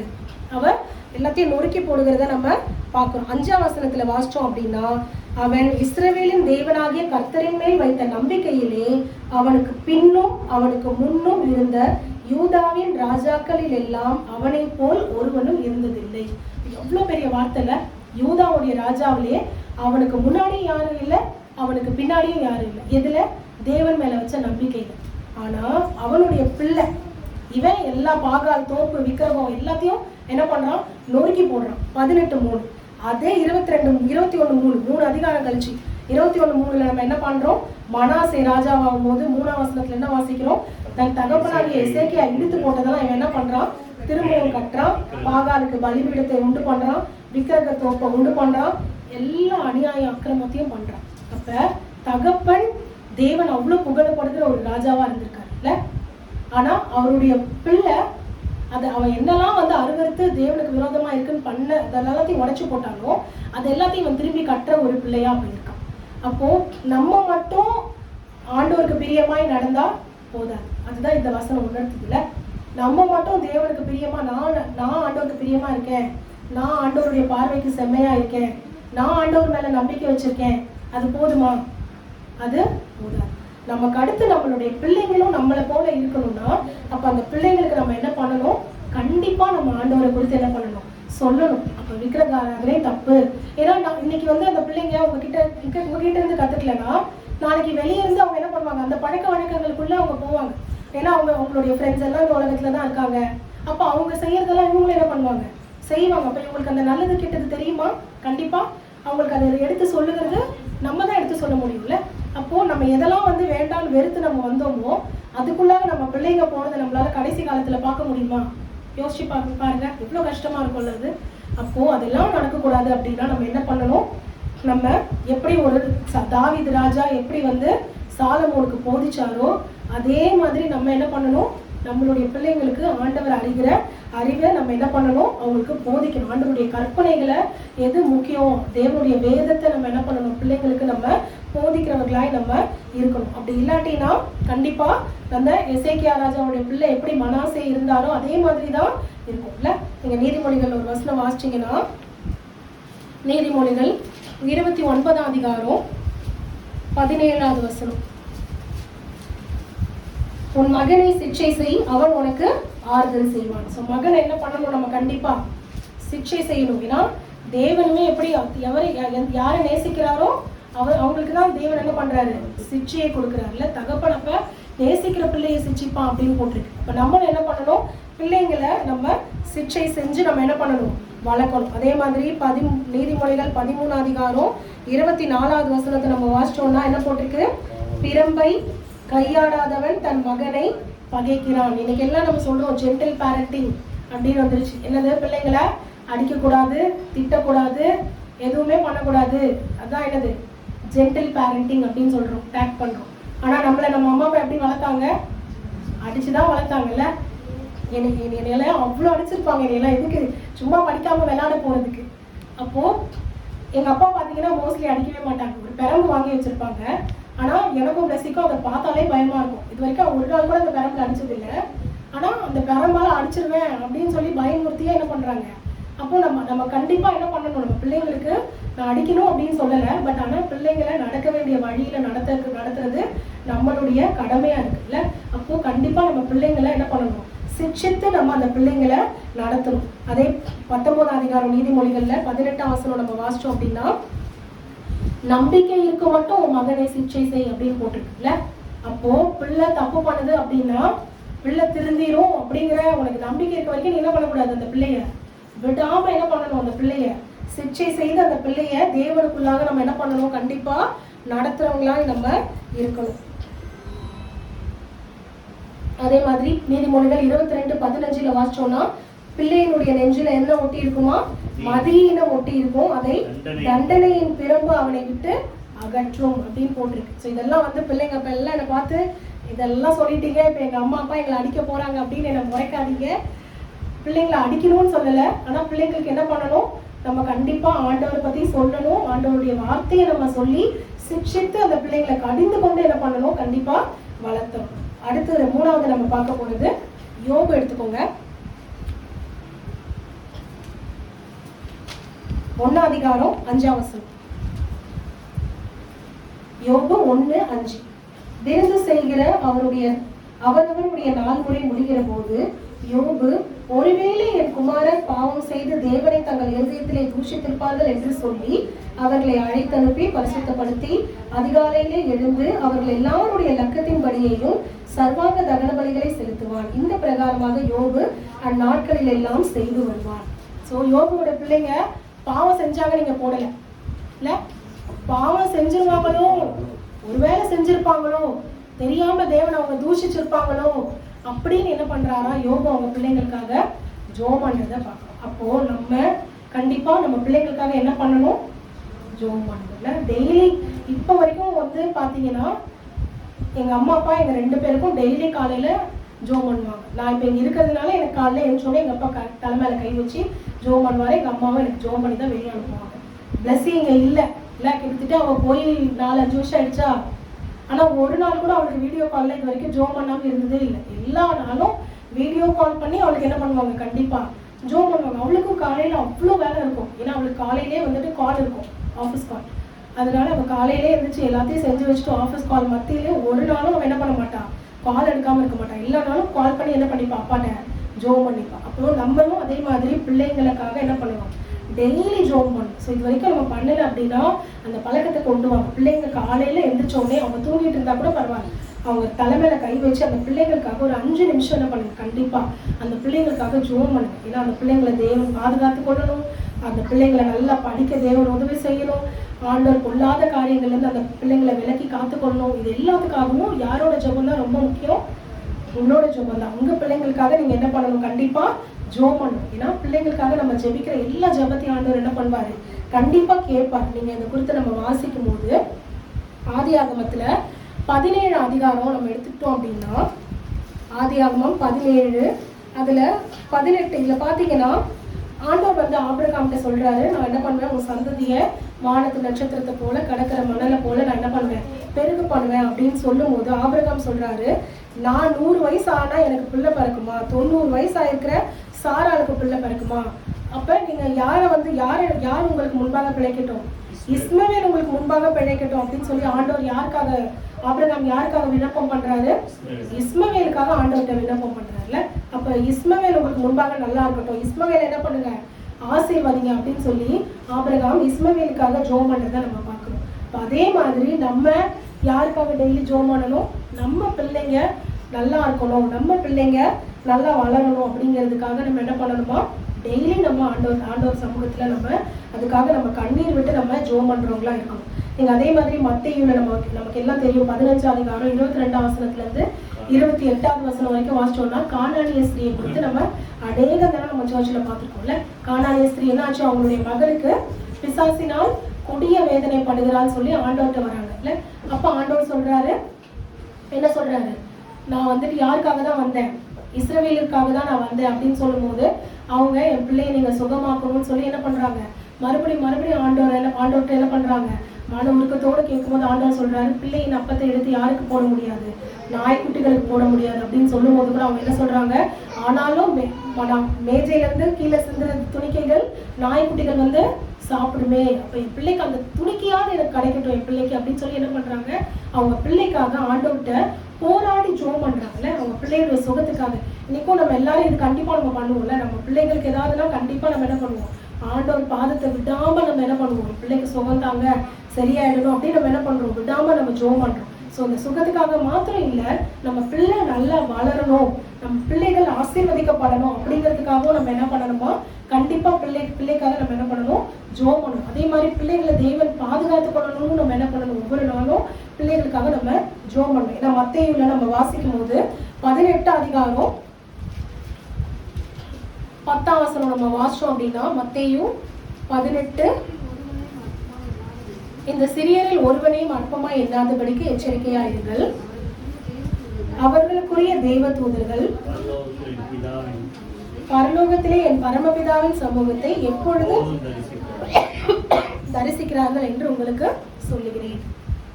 அப்ப நம்ம அந்த பிள்ளைகளுக்காக ஜெபம் பண்ணும்போது அந்த பிள்ளைகளுக்குரிய தேவ தூதர்களை வச்சு ஆண்டவர் என்ன பண்றாரு, பிள்ளைங்களை பாதுகாக்கிறார். அப்ப அந்த பிள்ளைங்களுடைய பாதுகாப்புக்காக, பிள்ளைங்க பாவம் செய்யாம இருக்கிறதுக்காக யோபு என்ன பண்ணாரு, பிள்ளைங்களுக்காக வேண்டுதல் செஞ்சார். அப்ப அதே மாதிரி நம்மளும் நம்ம பிள்ளைங்க ஒழுங்கா வளரணும் அப்படின்னா நம்ம பண்ண வேண்டியது என்ன, அந்த பிள்ளைங்களுக்காக ஜெபம் பண்ணுறது. அப்படி பண்ணலைன்னா என்ன ஆகும், நீதிமொழிகளே வாசிங்க, நீதிமொழிகள் 29ஆம் அதிகாரம் 15ஆம் வசனம்.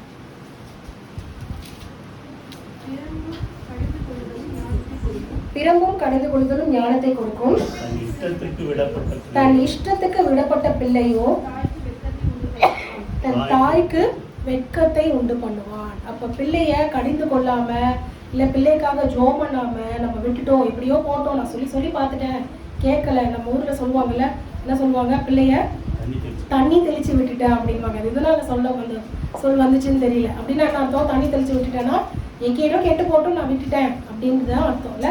அப்ப பிள்ளைய அப்படி விட்டா என்ன ஆகுமா, தன் இஷ்டத்துக்கு விடப்பட்ட பிள்ளை தன் தாய்க்கு எதை உண்டு பண்ணுவானா, அவமானத்தை லட்சையை உண்டு பண்ணுவான் அப்படின்னு போட்டிருக்கு. அப்ப பிள்ளைய நம்ம என்ன பண்ணக்கூடாது, விட்டுறக்கூடாது. அந்த பிள்ளைக்காக நம்ம சொல்லியும் கேட்கல, வளர்ந்துட்டாங்கனாலும் நம்ம என்ன பண்ணணும், அந்த பிள்ளைக்காக அடுத்து ஜெபம் பண்ணணும் கண்டிப்பா இல்ல. பிள்ளைக்காக ஜெபம் பண்ணும்போது ஆண்டவரால கண்டிப்பா என்ன பண்ண முடியும், எந்த ஒரு இருதயத்தையும் மாற்ற முடியும், எந்த ஒரு இருதயத்தையும் அவரால் தொட முடியும். அப்போ அந்த பிள்ளைக்காக விடாம நம்ம என்ன பண்ணணும், கண்டிப்பா நம்ம பிள்ளைக்காக நம்ம ஜெபம் பண்றவங்களா இருக்கணும். அடுத்து 4வது வாசிப்போம், அதே நீதிமொழிகள்ல 20ஆவது அதிகாரம் 7ஆவது வசனம். 20:7. நீதிமான் தன் உத்தமத்திலே நடக்கிறான், நீதிமான் தன் உத்தமத்திலே நடக்கிறான், அவனுக்கு பிறகு அவன் பிள்ளைகளும் பாக்கியவான்களா இருப்பார்கள். சோ நீதிமான் எப்படி நடக்கணும், உத்தமத்துல நம்ம நடக்கணும். ஏன்னா நம்ம தான் நம்ம பிள்ளைங்களுக்கு என்னது, எக்ஸாம்பிளா இருக்க முடியும் இல்ல, வேற யாரும் நம்ம பிள்ளைங்களுக்கு எக்ஸாம்பிளா இருக்க முடியும். நம்மளை பார்த்துதான் நம்ம பிள்ளைங்க வளர்றாங்க. நம்ம என்னெல்லாம் செய்யறோமோ அதெல்லாம் அவங்களே என்ன பண்ணுவாங்க, செய்வாங்க. நம்மளை பார்த்துதான் சின்னதுல இருந்து அவங்க வளர்றாங்க. அப்போ நம்ம கரெக்டா இருந்தா நம்ம பிள்ளைங்க எப்படி இருப்பாங்க, கரெக்டா இருப்பாங்க. அப்போ அப்போ நீதிமான் உத்தமத்துல நடக்கிறத பிள்ளைங்க பாக்குறாங்க, அதனால அவங்க பாக்கியவான்களா இருக்காங்க அப்படின்னு போட்டிருக்கு. அப்போ இதுல இருந்து என்ன தெரியுது, அந்த பிள்ளைங்களுக்கு நம்ம ஒரு ரோல் மாடலா இருக்கும். பிள்ளைங்க நம்ம கரெக்டா இருந்தோம் அப்படின்னா நம்மளை பார்த்து வளர்ற பிள்ளைங்களும் இது தப்பு, அம்மா இதை செய்ய மாட்டாங்க, அப்பா இதை செய்ய மாட்டாங்க, நம்மளும் இதை செய்யக்கூடாது அப்படிங்கிற அவங்களுக்கு என்ன வரும், அந்த ஒரு ஞானம் அவங்களுக்கு வரும். இந்த குறித்து நம்ம வாசிச்சோம் அப்படின்னா 2 தீமோத்தேயுல 1:4 நம்ம வாசிக்கும் போது தீமோத்தேயுவை குறித்து பவுல் சொல்லுகிறத நம்ம வாசிக்கிறோம். 2 தீமோத்தேயு 1:4 நம்ம வாசிச்சோம்னா, உன்னிருந்த மாயமற்ற விசுவாசத்தை நினைவு கூறுகிறதுனால் என் முன்னோர்கள் முதற்கொண்டு சுத்த மனசாட்சியோடு ஆராதித்து வரும் தேவனை நான் ஸ்தோத்திரிக்கிறேன். அந்த விசுவாசம் முந்தி உன் பாட்டியாகிய லோவிசாலுக்குள்ளும் உன் தாயாகிய ஐனிகேயாளுக்குள்ளும் நிலைத்திருந்தது, அது உனக்குள்ளும் நிலைத்திருக்கிறது என்று நிச்சயித்திருக்கிறேன். அப்படின்னா என்ன அர்த்தம்? அப்ப அந்த பிள்ளைக்கு விசுவாசம் தானா வந்து எப்படி வந்துச்சு? முதல்ல அவங்களுடைய அம்மாக்கு இருந்திருக்குல்ல, அவங்க அம்மா யாரு? லோவிசா. அப்ப ஐனிகேயா அவங்க அம்மாவாகிய அவங்க அம்மா கிட்ட இருந்து பிள்ளைக்கு வந்திருக்கு. அவங்க அம்மாக்கு எப்படி வந்திருக்கு? அவங்களோட அம்மா, அவங்களோட பாட்டி. அப்போ காலம் காலமா நம்ம வந்து அந்த அதுதான் தெய்வ பக்தி உள்ள ஒரு சந்ததி நமக்கு வரணும் அப்படின்னா அந்த நம்ம தெய்வம் மேல வச்சிருக்க விசுவாசத்தை நம்ம அந்த சங்கீதம் 78 நம்ம வாசிச்சா மாதிரி நம்ம என்ன பண்ணணும், அடுத்து வர சந்ததிக்கு அதை நம்ம சொல்றவங்களா இருக்கணும். அதை சொன்னாதான் அடுத்து அவங்களுக்கு அதுல ஒரு நம்பிக்கை வரும். இல்லைன்னா இந்த சந்ததியோடு முடிஞ்சு போயிடும் நம்ம தேவன் மேல வச்சிருக்க விசுவாசம். அப்ப அந்த விசுவாசம் அடுத்தடுத்த சந்ததியில நமக்கு இருக்கிறத மற்றவங்க எல்லாம் கேள்விப்படுறாங்கன்னா என்ன அர்த்தம்? அப்ப அவங்க சொல்லணும், இது எப்படி உனக்கு இவ்வளவு தேவன் மேல விசுவாசம் இருக்குது? உங்க அம்மா அப்படி இருந்தாங்க, உங்க பாட்டி அப்படி இருந்தாங்க தேவனுக்குள்ள, நீ அதனால இப்படி இருக்க அப்படின்னு என்ன பண்றாரு பவுல் தீமோத்தேயுவை குறித்து சொல்றாரு. அதே மாதிரி உங்க பிள்ளைங்களை குறித்து நாளைக்கு எல்லாரும் சொல்லணும் அப்படின்னா நம்ம அவங்களுக்கு எப்படி இருக்கணும், ஒரு ரோல் மாடலா நம்ம அவங்களுக்கு இருக்கணும். அதுலயே நம்ம ஒரு வசனம் வாசிக்கலாம். 3 யோவான் 1:4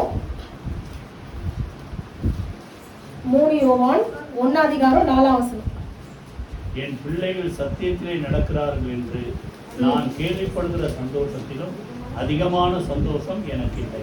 என்ன சந்தோஷம் நமக்கு? அதிகமான சந்தோஷம். என் பிள்ளைங்க சத்தியத்துல நடக்கிறாங்கன்ற சந்தோஷத்தை விட பெரிய சந்தோஷம் எதுவும் இல்லை அப்படின்னு சொல்றாருல்ல. அப்ப நம்ம பிள்ளைங்க அந்த ஆண்டவருடைய சத்தியத்துல நடக்கிறது தான் நமக்கு என்னது, ஒரு உண்மையான முழுமையான சந்தோஷம். அந்த சந்தோஷம் நமக்கு வேணும்னா அந்த பிள்ளைங்களுக்கு நம்ம என்ன பண்ணணும், சத்தியத்துல நடக்கணும், நம்ம உத்தமமாய் நடக்கணும், நம்ம விசுவாசிக்கணும் ஆண்டவரை. நம்மளை பார்த்துதான் அந்த பிள்ளைங்க ஓகே அம்மா ஏதாவது ஒரு தேவைன்னா என்ன பண்றாங்க, விசுவாசத்தோடு ஜோம் பண்றாங்க, அம்மாக்கு அது கிடைச்சிருது. இப்போ நம்மளும் அதே மாதிரி நம்மளுடைய தேவைக்கு விசுவாசத்தோடு நம்ம ஜோம் பண்ணா ஆண்டவர் நம்ம கொடுப்பாரு அப்படிங்கிற ஒரு நம்பிக்கை அவங்களுக்கு வரும். இல்லை நம்ம அம்மா உத்தமமா நடக்கிறாங்க, சத்தியத்துல நடக்கிறாங்க, இப்போ நம்மளும் அப்படி நடக்கணும் அப்படிங்கிற ஒரு அந்த அந்த இது எப்படி அவங்களுக்கு வரும்? பிள்ளைங்கள் பெற்றோர்களை பார்த்துதான் அதை கத்துக்கிறாங்க. அப்ப நம்ம அந்த பிள்ளைங்களுக்கு என்ன பண்ணணுமா, நல்ல உதாரணமா நம்ம அந்த பிள்ளைங்களுக்கு இருக்கணும். ஒரு கெட்ட உதாரணத்தை நம்ம பார்க்க போறோம். மத்தேயுல பாத்தீங்கன்னா 14வது அதிகாரம், மத்தேயு 14:6 வசனம். மத்தேயு 14. அப்படி இருக்க ஏரோதின் ஜென்ம நாள் கொண்டாடப்படுகிற போது ஏரோதியாளின் குமாரத்தி அவர்கள் நடுவே நடனம் பண்ணி ஏரோதை சந்தோஷப்படுத்தினாள். இங்க பாத்தீங்கன்னா அந்த ஏரோதுடைய பர்த்டே வருது. அப்போ அவன் என்ன பண்றான், ஒரு பெரிய ஒரு விருந்து பண்ணும்போது ஏரோதியாளுடைய குமாரத்தை என்ன பண்றாலாம், நடனம் பண்ணி சந்தோஷப்படுத்துறான். அவங்க அம்மாவுடைய வாழ்க்கை ஒரு மோசமான ஒரு வாழ்க்கை இல்ல. யோவான் ஸ்நானகன் அவ்வளவு கடிந்து கொண்டும் அவங்க என்ன பண்ணல, திருந்தல.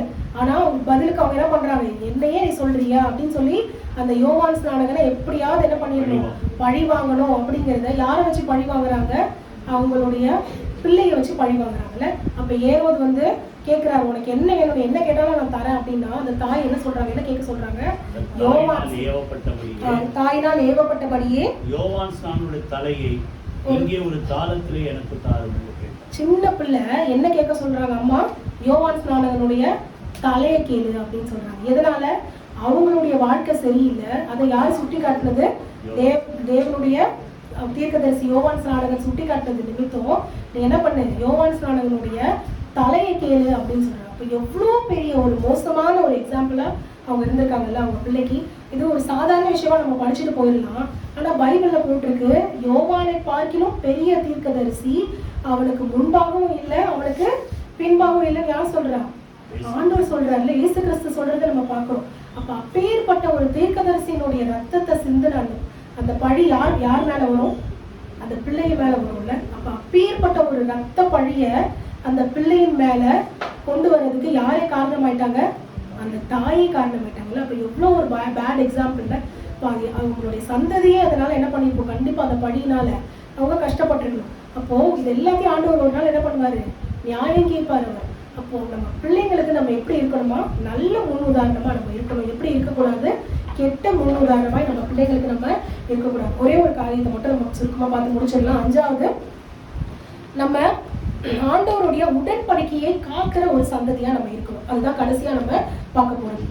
ஆதியாகமத்துல 24ஆம் அதிகாரம் நம்ம எடுத்தோம் அப்படின்னா ஆபிரகாமை குறித்து நம்ம வாசிக்கலாம். ஆதியாகமம் 24ல 2வது வசனம் வாசிங்க. 24:2. அப்பொழுது ஆபிரகாம் தன் வீட்டில் உள்ளவர்கள் வயதில் மூத்தவனும் தனக்கு உண்டான எல்லாவற்றிலும் அதிகாரியுமாகிய தன் ஊழியக்காரனை நோக்கி, நான் குடியிருக்கிற கானானியருடைய குமாரத்திகளில் நீ என் குமாரனுக்கு பெண் கொள்ளாமல் நீ என் தேசத்துக்கும் என் இனத்தாடத்துக்கும் போய் என் குமாரனாகிய ஈசாக்குக்கு பெண் கொள்ள வேண்டும். எங்க போய் பொண்ணு எடுத்துட்டு வர சொல்றாரு?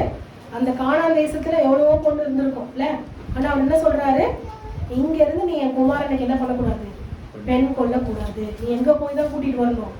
ஏன் மக்கள்கிட்ட தான் போய் கூட்டிட்டு வரணும். ஏன்னா இங்கே தேவனுக்கு விரோதமான விக்கிரகாராதனை செய்யற ஒரு கூட்டம் இருக்கு. அப்ப அந்த கூட்டத்துல இருந்து நீ என்ன பண்ணக்கூடாது? என் பிள்ளைக்கு நீ பொண்ணை கொண்டு வரக்கூடாது. நீ என்ன பண்ணு? என் தேசத்துக்கு போ, என் சந்ததிக்கு போ, அங்க இருந்து நீ பொண்ணை கூட்டிட்டு வா அப்படின்னு சொல்லி என்ன பண்றாரு? எலியேசர் அனுப்புறதை நம்ம பார்க்கிறோம். அந்த எலியேசர் ஜெபத்தோட போய் யாரை கூட்டிட்டு வராரு? கரெக்டா ரெபேக்கால கூட்டிட்டு வரத பார்க்கிறோம். அப்ப அந்த ஆபிரகாமுடைய சந்ததி இன்ன வரைக்கும் நம்ம பேசுற ஒரு சந்ததியா இருக்குல்ல. அது எதனால? கரெக்டான ஒரு மேட்ச அவர் பையனுக்கு அவர் என்ன பண்ணியிருக்காரு? கொண்டு வந்திருக்காருல்ல.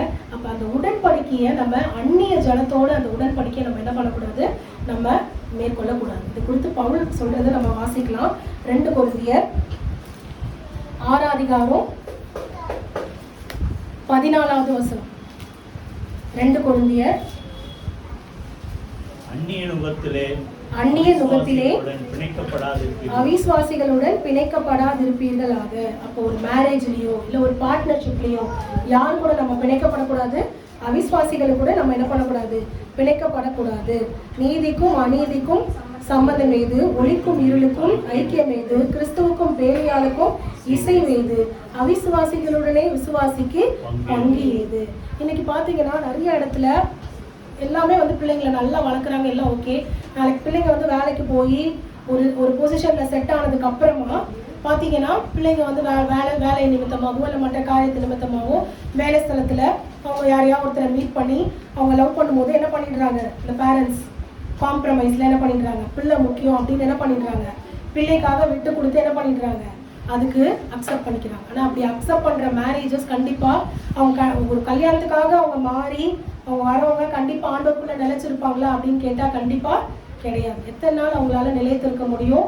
அது எத்தனை நாள் வந்து அவங்களால ஒன்றா இருக்க முடியும் அப்படின்னு தெரியல. அப்போது கண்டிப்பாக நம்ம இதை என்ன பண்ணணும்? இந்த ஒரு உடன்படிக்கையை நம்ம என்ன பண்ணணும்?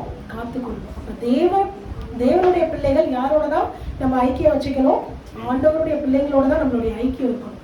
அப்போ தேவனுக்கு விரோதமாக ஐக்கியம் நமக்கு இருக்கும்போது அது கண்டிப்பாக நம்ம வாழ்க்கையை கண்டிப்பாக அது என்ன பண்ணும்? ஒரு இடத்துல கண்டிப்பாக கெடுக்கும். அப்போ அதுக்கு நம்ம என்ன பண்ணக்கூடாது? வழிவகுக்கிறதுக்கு நம்ம என்ன பண்ணக்கூடாது?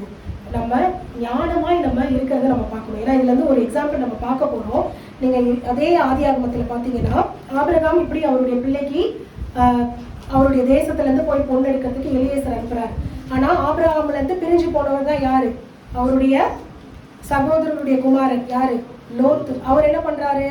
ஆதியாகமம் 19ஆம் அதிகாரம் 14வது வசனத்தை நீங்க வாசிச்சீங்கன்னா, அப்பொழுது லோத்து புறப்பட்டு தன் குமாரத்திகளை விவாகம் பண்ண போகிற தன் மருமகங்களோட பேசி, நீங்கள் எழுந்து இந்த ஸ்தலத்தை விட்டு புறப்படுங்கள், கர்த்தர் இந்த பட்டணத்தை கவிழ்க்க போகிறார் என்றான். அவருடைய மருமகன்மார்கள் பார்வைக்கு அவன் பரியாசம் பண்ணுகிறதாக கண்டது. அப்ப லோத்து எங்க வந்து மாப்பிள்ளை பார்த்திருக்காரு? அவங்க பொண்ணுக்கு சோதோம் குமாரம், ஒரு மோசமான ஒரு ஊர்ல தேவன் வந்து அந்த பாவம் மிகுதியா இருக்குன்னு அழிக்கிறதுக்காக அவர் என்ன பண்றாரு? அந்த தூதர்களை தேவன் அனுப்புறதை நம்ம பார்க்கறோம்ல. அப்போ அவ்வளவு பாவமான ஒரு இடத்துல இருந்து அவர் என்ன பண்றாரு? அவர் பிள்ளைங்களுக்கு மாப்பிள்ளை பார்க்கிறாரு. இது நிமித்தம் என்ன ஆச்சு? நீங்க பாத்தீங்கன்னா லோத்து நீதிமானா தான் இருந்திருக்காரு. ஏன்னா நீங்க 2 பேர்ல இதை குறித்து நம்ம வாசிக்கும் போது நீதிமானாக 2 பேதுரு 2:7 அதை மட்டும் வாசிக்கலாம். 2 பேதுரு அக்கிரமக்காரருக்குள் வாசமாயிருக்கையில் அவருடைய காம விகார நடக்கையால் வருத்தப்பட்டு நாள்தோறும் அவருடைய அக்கிரம கிரியைகளை கேட்டு கண்டு நீதியுள்ள தன்னுடைய இருதயத்தில் வாதிக்கப்பட்ட நீதிமானாகிய லோத்தை அவர் ரட்சித்திருக்க. லோத்து எப்படிதான் இருந்திருக்காரு? அக்கிரமக்காரருக்குள்ள வாசம் பண்ணியிருக்காரு. அதுக்காக அது அவர் வருத்தப்பட்டு அவர் எப்படிதான் இருந்திருக்காரு? அவர் நீதிமானதான் இருந்திருக்காரு. ஆனா அவர் நீதிமானா இருந்து பிரயோஜனம் இருக்கா? இல்ல. அவருடைய பிள்ளைங்களை என்ன பண்ணிட்டாரு? யாருக்கு பிள்ளைங்களை கொடுக்கறதுக்காக அவர் பார்த்தாரு? அந்த ஊர்ல இருக்கக்கூடிய, அந்த சோதோம்ல இருக்கக்கூடிய, அந்த பாவ நடக்கைகள்ல இருக்கக்கூடிய மக்களை என்ன பண்றாரு? அவர் தேர்ந்தெடுக்கிறார். இந்த நிமித்தம் என்ன ஆச்சு? அவர் சோதம் அழிக்கப்பட போது வாங்க அப்படின்னு கூப்பிடும் போது அவங்க என்ன பண்ணல, வரல. என்ன பண்றாங்களா? இவரை பரியாசம் பண்றாங்க அப்படின்னு பாக்குறான். அதனால இவங்க என்ன பண்றாங்க? அவங்களை விட்டுட்டு அப்படியே என்ன பண்றாங்க? லோத்து, அவருடைய மனைவி, அவங்க குமாரத்திகள், இவங்களை மட்டும் அந்த தூதர்கள் என்ன பண்றாங்க? கையை பிடிச்சு தூக்கிட்டு போய் என்ன பண்றாங்க? அந்த ஊரை விட்டு வெளியே விடுறதை நம்ம பார்க்கிறோம். அதுக்கப்புறம் என்ன ஆகுது? அவங்க மனைவியே பின்னாடி திரும்பி பார்த்து என்ன ஆயிடுறாங்க? உப்பு தூணா ஆயிடுறாங்க. ஸோ இதுக்கப்புறம் பார்த்தீங்கன்னா அந்த பிள்ளைங்க ஒழுங்கா வளராம அந்த மோசமான இடத்துல வளர்ந்தது நிமித்தம், அதே மாதிரி லோத்து முன்னாடியே அவங்க பிள்ளைங்களுக்கு ஆபிரகாம போல யோசிச்சு அவருடைய அந்த அந்த ஜனத்திலிருந்து அவர் வந்து ஒரு நல்ல பையனை பார்க்காதது நிமித்தம் அவங்களுடைய சந்ததியே வந்து ஒரு மோசமான நிலைமைக்குள்ளாக போய் ஒரு மோசமான சந்ததி உருவாவதற்கு அது காரணமாயிடுச்சு இல்ல. அப்போ எந்த அளவுக்கு அந்த தேவனோடு இருக்கிற அந்த உடன்படிக்கை நமக்கு முக்கியம் அப்படிங்கிறத நம்ம இதெல்லாம் பார்க்கிறோம். அப்போ எப்படி ஆபிரகாம் அந்த தேவனோடு இருக்கக்கூடிய அந்த உடன்படிக்கை முக்கியம், தெய்வ சந்ததியில தான் என் குமாரனுக்கு நீங்க பொண்ணு எடுக்கணும் அப்படின்னு அவர் வந்து தேவனை அறிகிற அறிவுக்குள்ள இருக்கிற மக்களிடத்துலதான் நீங்க போகணும் அப்படின்னு சொல்லி அவரை வந்து அவருடைய வேலைக்காரர் அனுப்புறதை நம்ம பார்க்கிறோம். அதே மாதிரி நம்மளும் எந்த ஒரு காரியமா இருந்தாலும் அந்நிய அவிசுவாசிகளோடு நம்ம என்ன பண்ணக்கூடாது? பிணைக்கப்படக்கூடாது அப்படின்னு பார்க்கணும். ஸோ 5 காரியத்தை நம்ம பார்த்தோம். முதலாவது, நம்ம பிள்ளைங்களை நம்ம என்ன பண்ணணும்? அண்ணால போல தேவனுக்கு நம்ம ஒப்பு கொடுக்கணும். அப்புறம் எப்படி ஒரு தாவீது ராஜா அவரை போதிச்சு வளர்த்தாரோ அதே மாதிரி பிள்ளைங்களை நம்ம என்ன பண்ணணும்? போதிச்சு வளர்க்கணும். இல்லாட்டினா என்ன ஆகும்? எப்படி வந்து ஒரு ஏலியனுடைய பிள்ளைகள் வந்து மோசமா போனாங்களோ, எப்படி வந்து நம்ம அடுத்து யாரை பார்த்தோம்? எசேக்கியா அவருடைய பிள்ளை மனாசே அவருடைய தகப்பனை போல இல்லாம அவர் போனாரோ அதே மாதிரி போகிற மாதிரி அது வழிவகுக்கும். அதே மாதிரி யோகுவை போல நம்ம என்ன பண்ணணும்? பிள்ளைகளுக்காக தினம் ஜெபம் பண்ணணும். இஷ்டத்துக்கு பிள்ளை என்ன பண்ணக்கூடாது? நம்ம விட்டுறக்கூடாது. அடுத்து பிள்ளைங்களுக்கு நம்ம எப்படி இருக்கணும்? நல்ல எக்ஸாம்பிள். எப்படி ஒரு தீமோத்தேயுடைய அம்மா பாட்டி எப்படி ஒரு நல்ல எக்ஸாம்பிளா இருந்தாங்களோ அதே மாதிரி பிள்ளைக்கு நம்ம நல்ல எக்ஸாம்பிளா இருக்கணும். அதே மாதிரி ஆபிரகாமை போல நம்ம என்ன பண்ணணும்? அந்த பிள்ளைங்களுடைய காரியங்கள்ல நம்ம கருத்தாய் நம்ம என்ன பண்ணணும்? முடிவெடுக்கிறவர்களாய் நம்ம இருக்கணும். கர்த்தருடைய பரிசுத்த நாமத்துக்கு ஸ்தோத்திரம்.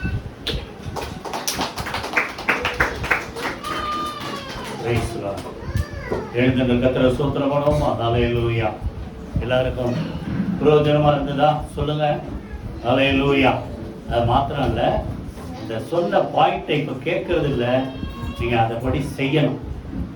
டெய்லி சர்ச்சில் இருக்க ஒவ்வொரு சின்ன பிள்ளையிலேருந்து பெரியவங்க வரைக்கும் நான் ஜெபம் பண்ணுறேன். ஆனால் அது பெருசு இல்லை. உங்கள் பிள்ளைங்களுக்காக சொல்லுங்க. நான் பண்ணுற ஜெபம் போதுமா? பத்தாது. டெய்லி உங்கள் பிள்ளைங்களுக்காக தினந்தோறும் விடாமல் ஜெபம் பண்ணணும். யோபு தப்பு செஞ்சிருப்பாங்களோன்ற டவுட்ல பலி செலுத்துறார். புரியுதா? அப்ப நல்லா கவனிங்க. தினந்தோறும் பிள்ளைங்களுக்காக டெய்லி ஜெபம் பண்ணணும். அதே போல என்னை தொட்டது என்ன கவனிங்க. நேற்று கூட ரெகுலரா படிக்கும்போது 1 படிச்சு கடைசி பகுதி 28 அதிகாரத்துல தாவீது தன்னுடைய குமாரனாக சாலமோனுக்கு சொல்லி கொடுக்கிறார். இது குறித்தெல்லாம் ஜாக்கிரதையா இரு, கர்த்தரை விட்டுறாத, உடன்படிக்கை என்ன செய், உத்தம இருதயத்தோட அவர் சேவிக்கணும். தாவீது தன் பிள்ளை சாலமோனுக்கு கற்றுக் கொடுத்ததாலதான் சாலமோன் அவ்வளோ ஆண்டவர்கிட்ட ஞானத்தை கேட்டு ஞானியா வாழ்ந்தான். கடைசி நாட்கள் தான் அவன் வழி போனான். ஆனா அதே போல எசேக்கியா நல்ல ஒரு மனுஷன், உண்மை உத்தமமா நடந்த மனுஷன். கண்ணீர் ஜெபத்துக்கு ஆண்டவர் பதில் கொடுத்தார். ஆனா இன்னைக்கு நீங்க அதை பாத்தீங்கன்னா வித்தியாசம். எசேக்கியா தன்னுடைய பிள்ளை மனாசேக்கு என்ன செய்யல, அது கத்துக் கொடுக்கல. அதனாலதான் அவன் ஆரம்பத்துல இருந்து அப்படி போயிடுச்சு. அதனால நல்லா கவனிங்க, பிள்ளைங்க விட்டுறாதீங்க. நம்ம காலம் முடிஞ்சிடும், இனி வரப்போறது சொல்லுங்க. உங்க பிள்ளைங்க காலம் உங்க கண்ணுக்கு முன்னாடி, உங்க பிள்ளைங்க 1000 பேருக்கு முன்னாடி நல்லா இருக்கணும்னா இது சொன்னபடி கர்த்தரை கற்றுக் கொடுங்க, போதிங்க, ஜெபம் பண்ணுங்க. கர்த்தர் உங்களை ஆசீர்வதிப்பார். கரங்களை உயர்த்தி கர்த்தரை ஸ்தோத்திரம் பண்ணுவோமா? நன்றி தகப்பனே. எல்லாரும் அப்படியே நல்லா ஜெபம் பண்ணுங்க. உங்க பிள்ளைகளுக்காக மனசை தொட்டு இருதயத்துல கையை வச்சு உங்க பிள்ளைகளுக்கு அவங்க பிள்ளைங்க பேரை சொல்லி ஜெபம் பண்ணுங்க. ஹல்லேலூயா. நன்றி தகப்பனே, நீ சொன்ன அந்த வார்த்தைக்காக நன்றி செலுத்தும். பிள்ளையானவன் நடக்க வேண்டிய வழியிலே அவனை நடத்து, அதன் முதிர் வயதிலும் அவன் விடாதிருப்பான் சொன்ன வார்த்தைப்படி இஷ்டத்துக்கு விடாதபடி, இஷ்டத்துக்கு விடப்பட்ட பிள்ளை தாய் தகப்பனுக்கு வெட்கத்தை உண்டு பண்ணுகிறார் சொல்லி ஒரு ஜாக்கிரதையாய் இருந்த ஆண்டவரே, பிள்ளைகளுக்கு கருத்தாமுடைய வார்த்தைகளை போதிக்க, விசுவாசத்தை கற்றுக் கொடுக்க ஆண்டவர், பிள்ளைகளுக்காக தினந்தோறும் விடாப்பிடியா ஜெபிக்க, கானானி ஸ்திரீயை போல விடாப்பிடியா ஜெபித்தது பிள்ளை சுகமாக்கப்பட, ஆசீர்வதிக்கப்பட அவர் போராடினது போல பிள்ளைகளுக்காக தினந்தோறும் போராடி ஜெபிக்கிற ஒரு அனுபவத்தை ஒவ்வொரு குடும்பத்துக்கும் கர்த்தர் கொடுப்பீராக. ஒவ்வொருவருடைய பிள்ளைகளும் ஆண்டவரே இந்த இந்திய தேசத்திலே சாட்சிகளாய் இருப்பார்களாக, முன்மாதிரியாய் இருப்பார்களாக. உடைய நாமம் குடும்பங்களில் மகிமைப்படுவதாக. இயேசு கிறிஸ்துவின் ஜீவனுள்ள ஜெயமுள்ள நாமத்தில் ஜெபிக்கிறோம் நல்ல பிதாவே. ஆமென், ஆமென். நம்முடைய கர்த்தராகிய இயேசு கிறிஸ்துவின் கிருபையும் பிதாவாகிய தேவனுடைய அன்பும் பரிசுத்த ஆவியானவருடைய அந்யோன்ய ஐக்கியமும் நாம் அனைவரோடும் சகல பரிசுத்த அனைவரோடும் ஆண்டவராகிய இயேசு கிறிஸ்துவின் வருகை மட்டும் இருப்பதாக. ஆமென். என் ஆத்துமாவே கர்த்தரை ஸ்தோத்திரி, என் முழுமே என்னுடைய பரிசுத்த நாமத்தை ஸ்தோத்திரி. என் ஆத்துமாவே கர்த்தரை ஸ்தோத்திரி, அவர் செய்த சகல உபகாரங்களை மறவாதே. ஆமென், ஆமென். God bless you.